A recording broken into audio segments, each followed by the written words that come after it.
Hello friends, আমার চ্যানেলে আপনাদের স্বাগতম।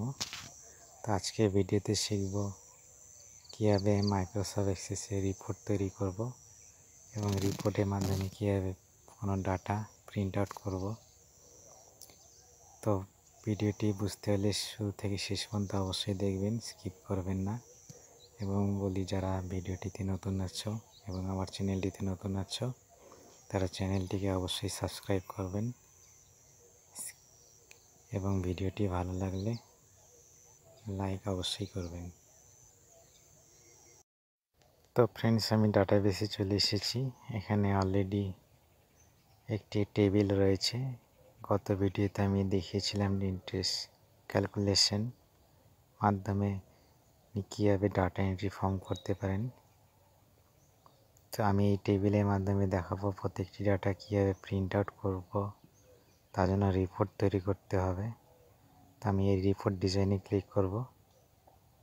এখানে ক্লিক করার পর এখানে এই অপশনটিতে ক্লিক করতে হবে, অ্যাড এক্সিস্টিং রিপোর্ট ডিজাইনিং। মনে রাখবেন এখানে অ্যাড এক্সিস্টিং ফিল্ড, তারপর এখানে প্রত্যেকটি ফিল্ড শো হবে। কোনো সময় এরকম প্লাস ধরে থাকে, তাই প্লাস অপশনটিতে ক্লিক করলে এই ফিল্ডগুলি শো হবে। তো প্রত্যেকটিতে ক্লিক করলে পরে ডাবল ক্লিক করলে চলে আসবে ফিল্ডগুলি এভাবে।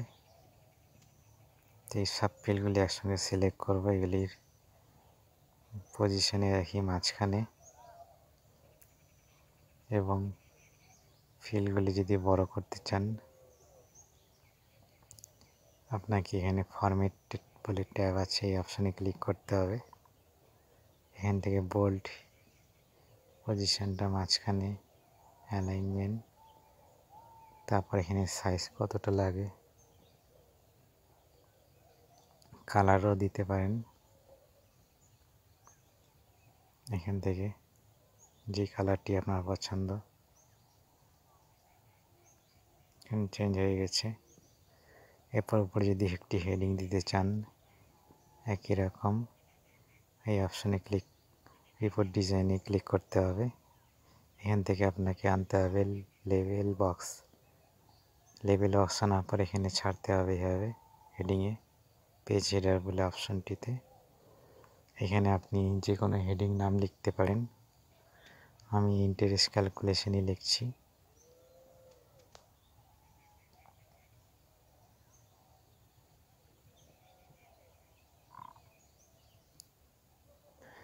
ইন্টারেস্ট ক্যালকুলেশন লেখার পর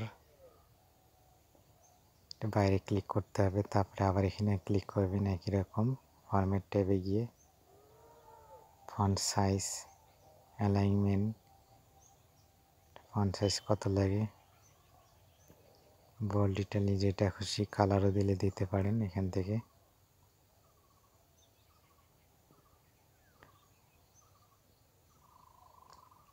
তো আমি এখন ক্লোজ করবো এটা ফিল্ডগুলি। তারপরে টেবিলটি ক্লোজ করার পরে ইয়েস অপশানে ক্লিক করতে হবে।